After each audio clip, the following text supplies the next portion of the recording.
अगर आप खिला के शौकीन हैं तो ये सुन लें। साइंसदानों ने अभी तस्दीक की है कि हमारे निज़ाम शमसी से बाहर से तवानाई की बारिश हो रही है। तो बात यह है कि वाइजराइकावर 2 हमारे निज़ाम शमसी के बाहर इंटरस्टेलर स्पेस में गए और वहां उन्होंने आयोनाइज्ड हाइड्रोजन धोलावर कास्मकरीज का एक हंगामा खेज मिक्स पाया।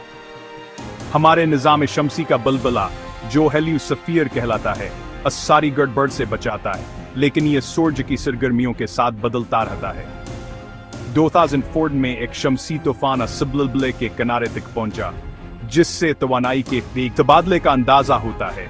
नासा के IBI एक सैटेलाइट ने हेलियोस्फीयर के नूक पर तवानाई से भरपूर न्यूट्रल लाइटमस किया एक पपटी दरियाफ्त की है। यह तवानाई की बारिश हकीकी की है। दोस्तों, इस बारे में मजीद जानने के लिए मजीद मिशंस भेजे जा रहे हैं, जिनसे मुमकिना तौर पर मजीद कायनाती राजों से पर्दा उठ सकेगा। खिला के शायकीन अपनी जिस्तजू जारी रखें।